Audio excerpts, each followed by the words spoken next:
जय श्री राम, जय बागेश्वर धाम, जय बालाजी मित्रोपजरंगबली को प्रसन्न करने के लिए अधिकतर लोग हनुमान चालीसा का पाठ करते हैं।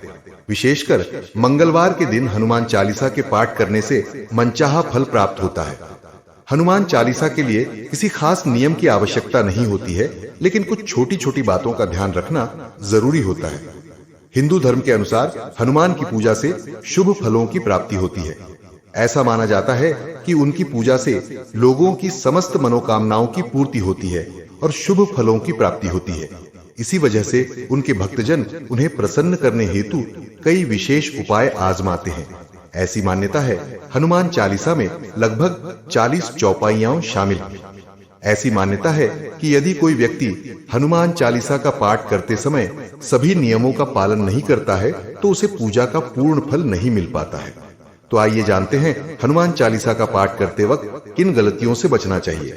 लेकिन उससे पहले अगर आप भी चाहते हैं कि बजरंगबली का आशीर्वाद आप पर बना रहे तो इस वीडियो को एक लाइक करें और कमेंट बॉक्स में जय बजरंगबली जरूर लिखें। नंबर 1, ज्योतिष मान्यताओं के अनुसार जब कोई व्यक्ति सही तरीके से हनुमान चालीसा का जाप करता है तो उसे बहुत लाभ होता है। वहीं आपको कभी भी चालीसा का पाठ बीच की किसी चौपाई से नहीं करना चाहिए। यदि आप हनुमान चालीसा पढ़ने जा रहे हैं तो इसे एक साथ पूरा क्रमबद्ध तरीके से पढ़कर ही उस स्थान से उठना चाहिए। कभी भी बीच की किसी चौपाई से पाठ शुरू ना करें। नंबर 2, ऐसा माना जाता है कि यदि आप घर में हनुमान चालीसा का पाठ करते हैं तो हमेशा शुद्ध तन और मन से मंदिर में दीपक प्रज्वलित करके हनुमान जी का ध्यान करते हुए पाठ करें। नंबर 3, यदि आप हनुमान चालीसा का पाठ करते हैं तो सुनिश्चित करें कि आपको भूलकर भी तामसिक भोजन या मदिरा का सेवन नहीं करना चाहिए। ऐसा करने से आप हनुमान जी के क्रोध का पात्र बन सकते हैं। हनुमान जी बाल ब्रह्मचारी हैं और हमेशा मांसाहारी चीजों और शराब के सेवन से दूर ही रहना चाहिए, तभी आपको पूजा का फल प्राप्त होगा। नंबर 4, यदि आप हनुमान चालीसा का पाठ करते हैं तो ध्यान रखें कि आपको भूलकर भी किसी निर्बल को सताना नहीं चाहिए और किसी से व्यर्थ में झगड़ा नहीं करना चाहिए। नंबर 5, यदि आप भी हनुमान चालीसा का पाठ करते हैं तो ध्यान रखें कि आपको किसी का भी अपमान नहीं करना चाहिए और किसी के लिए भी अपशब्दों का प्रयोग नहीं करना चाहिए। आप अगर हनुमान चालीसा का पाठ करते हैं तो आपको गरीबों को भी नहीं सताना चाहिए, बल्कि गरीबों की सहायता करनी चाहिए। नंबर 6, यदि आप हनुमान चालीसा का पाठ करते हैं तो आपको किसी भी प्रकार का अपराध नहीं करना चाहिए। आपको किसी के साथ छल कपट करने से भी बचना चाहिए और झूठ नहीं बोलना चाहिए। अगर आपके मन में किसी के प्रति छल कपट और द्वेष है तो इससे आपको पूजा का फल कभी नहीं मिलेगा।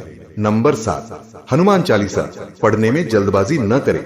जब आप हनुमान चालीसा का पाठ करते हैं तब आपको कभी भी जल्दबाजी नहीं करनी चाहिए और कभी भी इसके किसी श्लोक का उच्चारण गलत तरीके से नहीं करना चाहिए। इसका पाठ हमेशा धैर्य पूर्वक करना चाहिए। नंबर 8, सभी इस बात से परिचित हैं कि हनुमान राम जी के परम भक्त हैं, इसलिए भगवान राम का नाम लिए बिना हनुमान चालीसा की शुरुआत न करें, वरना आप इसके फल से वंचित रह जाएंगे। नंबर 9, हनुमान जी और उनके इष्ट श्री राम के चित्र की स्थापना करें। इसके बाद उनके समक्ष जल से भरा पात्र रखें।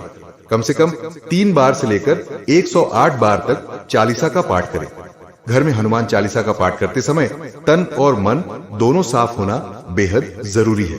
नंबर 10, हनुमान चालीसा का पाठ करते समय मन किसी भी प्रकार अनुचित ख्याल नहीं आना चाहिए। प्रयास करें कि चालीसा पाठ का समय रोज एक ही हो। विशेष दशाओं में यात्रा तथा सोते समय भी चालीसा का पाठ कर सकते हैं। नंबर 11, मंगलवार और शनिवार को हनुमान के दर्शन।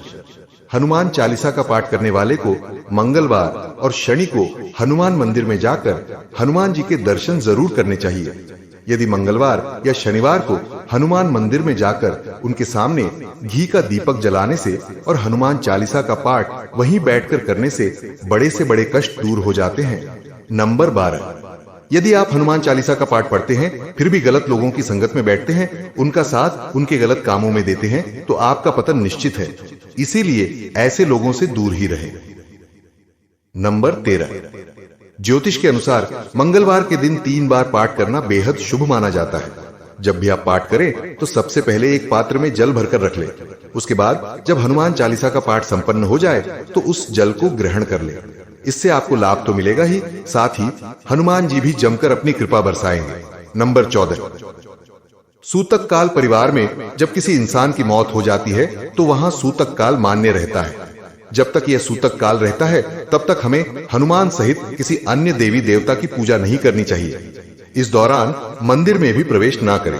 दोस्तों, वीडियो अच्छी लगी हो तो लाइक जरूर करें।